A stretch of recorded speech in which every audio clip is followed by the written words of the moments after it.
Shut up and sit down. तो चलिए आइए अब हम लोग पढ़ते हैं 17.9 कंज्यूमर मूवमेंट। 17.9 उपभोक्ता आंदोलन के बारे में अब हम लोग पढ़ेंगे। The numerous consumer problems mentioned earlier clearly bring out the need for you to be well informed and vigilant. यह जो चैप्टर है इसके आगे के वीडियोस में जो स्टूडेंट लाइन से सारा पढ़ते हैं, इस पार्ट के प्रारंभ में दी गई अनेकों उपभोक्ता समस्याओं के कारण आपको पूरी तरह से सावधान होना पड़ेगा और जानकारी रखनी पड़ेगी, इसकी आवश्यकता है। This will enable you to make the best purchase and get the maximum value for your money. अब देखिए, इससे आपको अच्छी खरीदारी करने में व अपने पैसे का अधिकतम लाभ लेने में सहायता मिलती है।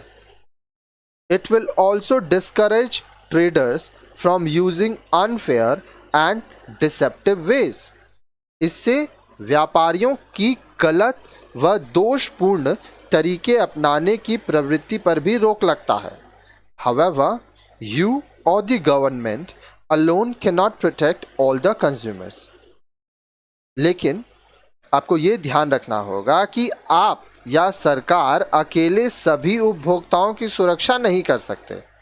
Therefore, all consumers should fulfill their responsibilities and unite to protect themselves. इसलिए सभी उपभोक्ताओं को अपने उत्तरदायित्वों का निर्वहन करना चाहिए और स्वयं को सुरक्षित रखने के लिए एकजुट होना चाहिए। A strong and active consumer movement is the most effective way of removing consumer problems. Consumer education helps people to develop a strong consumer movement. एक दृढ़ उपभोक्ता आंदोलन उपभोक्ता समस्याओं को दूर करने का प्रभावशाली तरीका है।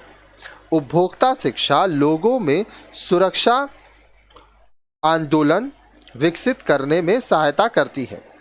Consumer movement is a joint action of consumers against unfair practices of the traders and manufacturers.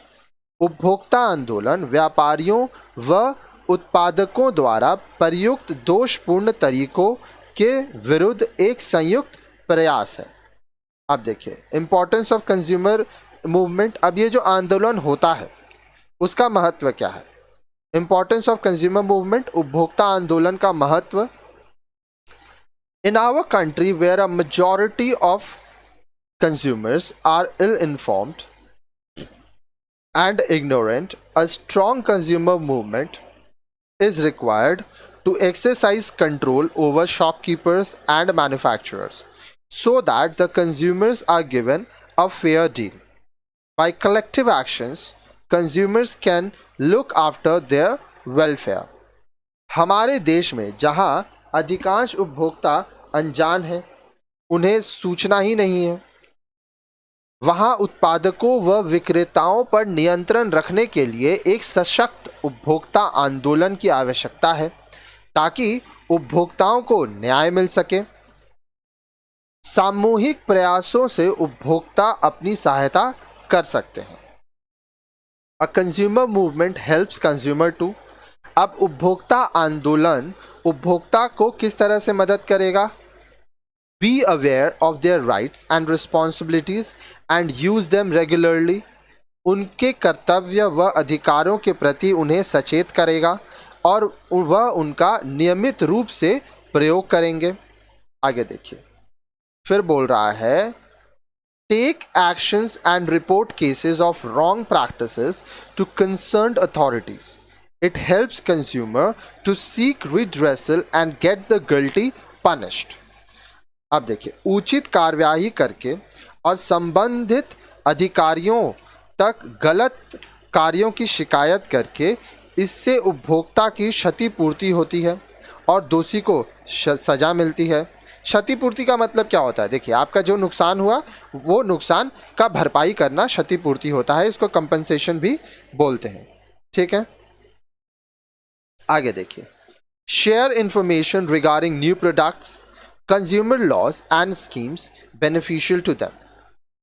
उपभोक्ताओं के लिए लाभकारी उत्पादों, कानूनों और योजनाओं के विषय में सूचनाओं के आदान प्रदान द्वारा भी उन्हें मदद मिलता है. Represent the consumer interest to the government. उपभोक्ताओं के हितों की जानकारी सरकार को देना. As a result of the consumer movement, today many motivated consumers have come together and formed groups to make their own unions, associations, societies, cooperatives, etc. Presently, there are about 600 such organizations in India. To motivate and strengthen the consumer movement, the government has declared 15th of March as the Consumer Rights Day. उपभोक्ता आंदोलनों के फलस्वरूप आज कई उत्साही उपभोक्ताओं ने एकजुट होकर संघ, समाज, सरकारी संघ आदि समूह बना लिए हैं. वर्तमान में भारत में ऐसे 600 संगठन हैं. उपभोक्ता आंदोलन को प्रोत्साहन देने व सुदृढ़ करने के लिए बनाने के लिए सरकार ने 15 मार्च का दिन उपभोक्ता अधिकार दिवस, कंज्यूमर राइट्स डे के रूप में घोषित किया है.